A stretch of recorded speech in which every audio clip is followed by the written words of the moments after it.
ಇದ್ರು ಅನ್ನೋದು. ಏಕೆಂದರೆ ಅವರೆಲ್ಲ ಹಳಬರು, ಭಾಳ ಹೆಚ್ಚಿನ ಒಂದು ಪಾಲನೆ ತೊಗೊಂಡಿರುವಂಥವ್ರು.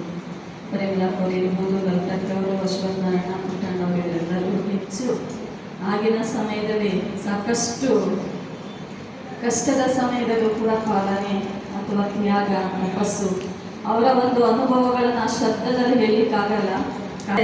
ಅದು ಗಾಳಿಗೆ ಹೋಗ್ಬಿಡತ್ತೆ. ಅಥವಾ ಕೇಳ್ಬೋದು, ಕೇಳಿ ಅದನ್ನು ನಮಗೆ ನಾವು ಬದಲಾವಣೆ ಮಾಡಿಕೊಂಡ್ರೆ ಬಹಳ ಉತ್ತಮನೇ. ಏಕೆಂದರೆ ಬಾಬಾ ಹೇಳಿದಂತೆ ಶಿವಬಾಬಾ ಇರ್ಬೋದು ಅಥವಾ ಬ್ರಹ್ಮಬಾಬಾ ಇರ್ಬೋದು ಅಥವಾ ದಾದಿ ದೀದಿಯಂದಿರೋರು ಏನೆಲ್ಲ ಅವರ ಒಂದು ಆಗಿನ ಒಂದು ತಪಸ್ಸು, ಆಗಿನ ಒಂದು ಪುರುಷಾರ್ಥ, ಆಗಿನ ಒಂದು ತ್ಯಾಗ ಈಗಿನವ್ರದ್ದು ಯಾವುದೂ ಕೂಡ ಮಾಡಲಿಕ್ಕೆ ಸಾಧ್ಯ ಇಲ್ಲ. ಅದರಲ್ಲಿ ಇವರಿಬ್ಬರು ಸಹ. ಏಕೆಂದರೆ ಆಗಿನ ಸಮಯ ನೀವೆಲ್ಲ ಗೃಹಸ್ಥಿಗಳಾಗಿದ್ದೀರಿ, ನಿಮಗೆ ಎಷ್ಟು ಒಂದು ಮನೆ ಬಿಟ್ಟು ಬರೋದು ಎಷ್ಟು ಕಷ್ಟ ಅನ್ನೋದು ಅದು ನಿಮಗೆ ಗೊತ್ತಿರ್ತದೆ. ಆದರೆ ಆಗಿನ ಸಮಯ ಅಕ್ಕವರು ಅಣ್ಣವರು ಅಷ್ಟೆಲ್ಲ ಚಿಕ್ಕ ವಯಸ್ಸಲ್ಲೇ ಜ್ಞಾನಕ್ಕೆ ಬಂದು ಅವರ ಮಕ್ಕಳನ್ನು ಸಹ ಬೆಳೆಸ್ತಾ ಅವರ ಪರಿವಾರ, ಲೌಕಿಕದ ಪರಿವಾರ ಮತ್ತಿಲ್ಲ ಅಲೌಕಿಕ ಪರಿವಾರ ಎರಡನ್ನೂ ಕೂಡ ಸಂಭಾಲಿಸ್ತಾ ಅವರು ಎಷ್ಟೊಂದು ಸೇವೆ ವೃದ್ಧಿ ಮಾಡಲಿಕ್ಕೆ ಅವರ ಒಂದು ತ್ಯಾಗವೇ ದೊಡ್ಡದು.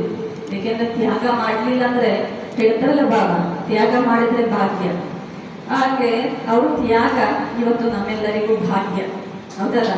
ನಾವು ಆ ರೀತಿ ತ್ಯಾಗ ಮಾಡೋದಿಲ್ಲ. ಏನಿದ್ರು ಕೇವಲ ಊಟ ಮಾಡೋ ಟೈಮ್ ಅಷ್ಟೇ. ರೆಡಿ ಮಾಡಿಟ್ಟು ಹೋಗಿದ್ದಾರೆ, ಅದನ್ನು ನಾವು ಕುಳಿತು ಊಟ ಮಾಡಿ ಸ್ವೀಕಾರ ಮಾಡ್ತಾ ಇದ್ದೀವಿ. ಆದರೆ ಶಬ್ದದಲ್ಲಿ ನಾವು ಯಾಕೆ ಅವರ ಒಂದು ಸ್ಮೃತಿ ಆಗಲಿ, ಆ ಒಂದು ಶ್ರದ್ಧಾಂಜಲಿ ಆಗಲಿ ಅರ್ಪಣೆ ಮಾಡೋದು ಅಂದರೆ ಅವರಿಗೆ ಬಾಬಾ ಹೇಳ್ತಾರೆ ಆತ್ಮದ ದೃಷ್ಟಿಯಲ್ಲಿ ಸಾವಿಲ್ಲ, ಶರೀರಕ್ಕಷ್ಟೇ ಸಾವು. ಆತ್ಮ ಮತ್ತೆ ಅವರ ಜನನ ಮುಂದೆ ಹೋಗ್ತಿರ್ತದೆ, ಮುಂದೆ ಪ್ರಯಾಣ ಅಂತೂ ಇದ್ದೇ ಇರ್ತದೆ.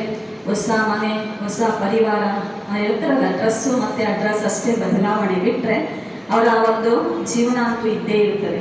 ಆದರೂ ಕೂಡ ಅವರು ಮಾಡಿರುವಂಥ ಒಂದು ತ್ಯಾಗದ ಒಂದು ಏನು ನಮಗೆ ಒಂದು ಪಿಲ್ಲರ್ ಹಾಕಿ ಕೊಟ್ಟು ಹೋಗಿದ್ದಾರೆ, ತಳಪಾಯ ಅನ್ನೋದಿದೆ, ಅದೆಲ್ಲೂ ಕೂಡ ಮರೆಯಲಿಕ್ಕೆ ಸಾಧ್ಯ ಇಲ್ಲ. ತಳಪಾಯ ಭದ್ರ ಇದ್ರೆ ಮಾತ್ರ ವೃಕ್ಷ ಬರಲಿಕ್ಕೆ ಸಾಧ್ಯ, ಹೌದಲ್ಲ?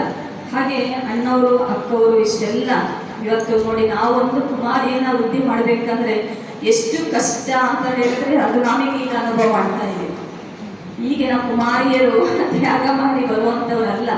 ಆದರೆ ಆಗ ತ್ಯಾಗನೂ ಇತ್ತು, ಪಾಲನೆ ಬಯಸಿದಂಥವರಲ್ಲ, ಕೇವಲ ಜೀವನ ಸಮರ್ಪಣೆ ಮಾಡುವಂಥ ಒಂದು ಭಾವನೆ ಇರ್ತಿತ್ತು. ಈಗಿನ ಕುಮಾರಿಯರು ನೋಡಿ, ಲೌಕಿಕ ನೋಡಿದ ಮೇಲೆ ಆಮೇಲೆ ಈಗ ಅದೊಂದು ಸ್ವಲ್ಪ ಟೇಸ್ಟ್ ನೋಡೋಣ, ಆಮೇಲೆ ಇಲ್ಲಿಗೆ ಬರೋಣ ಅನ್ನುವಂಥ ಒಂದು ಸಮಯ.